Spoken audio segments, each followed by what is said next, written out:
Selamat berjumpa kembali Bapak Ibu Saudari-saudara, umat beriman yang terkasih dalam Tuhan.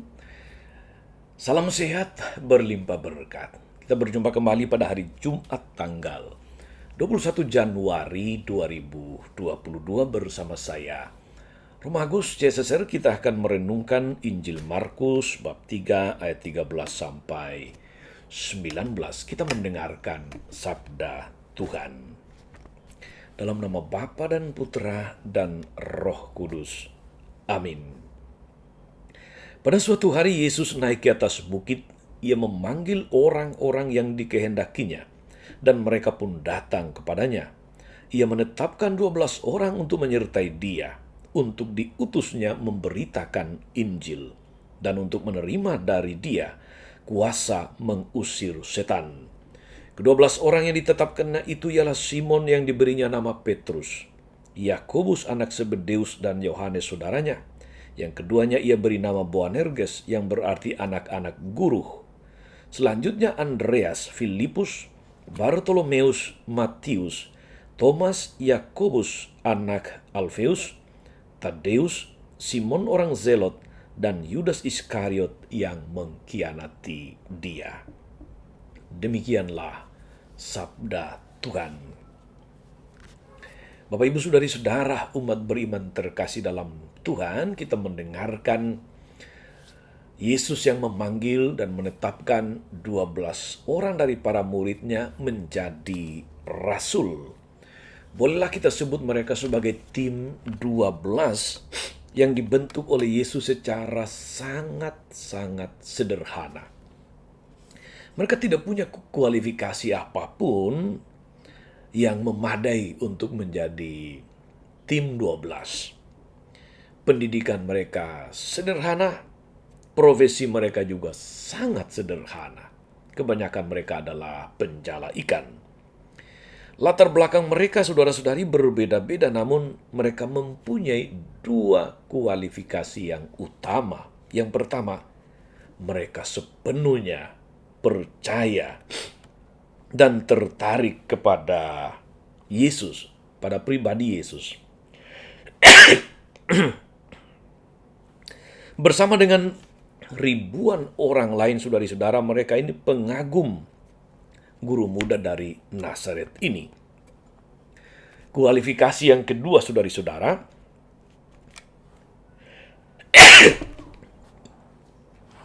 mohon maaf, lagi agak flu. Mereka berani untuk menggantungkan diri pada Yesus. Siapa Yesus belum begitu jelas bagi mereka. Tapi yang sudah mereka saksikan, Yesus itu menentang aturan-aturan agama yang keras yang dilakukan secara kaku oleh orang-orang Farisi, ahli-ahli Taurat. Ia jelas-jelas bertentangan dengan orang Farisi, dengan para pemuka agama. Ia dicap sebagai pelahap, sahabat kaum pendosa. Cap ini jelas tidak menguntungkan para rasul yang dipilih, karena mereka pun akan dimusuhi seperti Yesus. Tetapi mereka memutuskan untuk menerima Yesus sebagai guru. Itu keberanian besar yang membuka pintu bagi pembentukan diri mereka sebagai utusan andalan di masa depan. Karena itu mereka ditetapkan untuk hidup bersama dirinya agar diperkaya tingkat rohani dan pengetahuan mereka. Bila tiba saatnya nanti mereka akan diutus untuk menjadi pewarta sabda dengan kuasa mengusir setan. Saudari-saudara, umat beriman Kristiani dimanapun Anda berada. Sebagai umat Kristiani, para pengikut Yesus, kita berhimpun di seputar Yesus.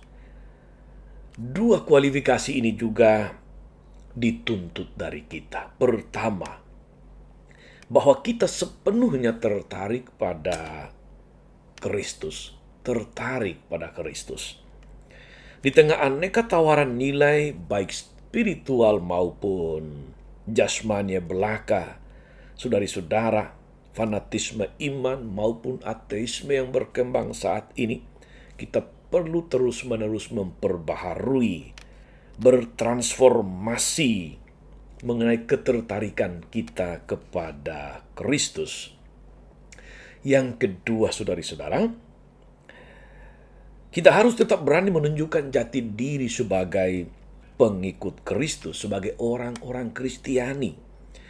Sering pola hidup Kristiani itu, saudari-saudara, ditantang, dilarang, ditertawakan orang, atau seringkali dilecehkan, difitnahkan, atau dinistahkan, diabaikan, ditolak, atau di mana-mana mendapatkan tantangan yang tidak mudah. Kita dituntut, saudara-saudari, untuk berani menunjukkan pola hidup moral Kristiani, hidup moral sosial yang benar karena kita dibentuk dengan nilai-nilai Kristiani yang dasarnya adalah kasih.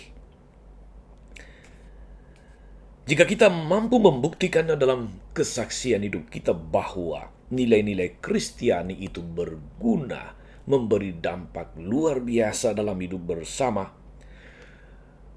maka besar kemungkinan, saudara-saudari, bahwa makin banyak orang tergerak untuk mencari Kristus. Banyak orang yang kemudian tertarik sepenuhnya kepada Kristus dan ikut dalam gerakan Kristus memperbaharui dunia ini. Moga-moga kita diteguhkan oleh firman Tuhan hari ini, saudara-saudari, untuk mampu memiliki kualifikasi sebagai murid Kristus yang sejati. Tuhan Yesus memberkati. Maria Bunda selalu menolong, setia mendoakan kita semua. Amin. Allah Bapa yang penuh kasih, kami bersyukur untuk Kau perkenankan kami untuk menjadi pengikut-Mu, menjadi murid-murid-Mu. Bantulah kami untuk dalam seluruh hidup, karya, dan pelayanan kami menjadi pewarta kabar baik, pewarta Injil.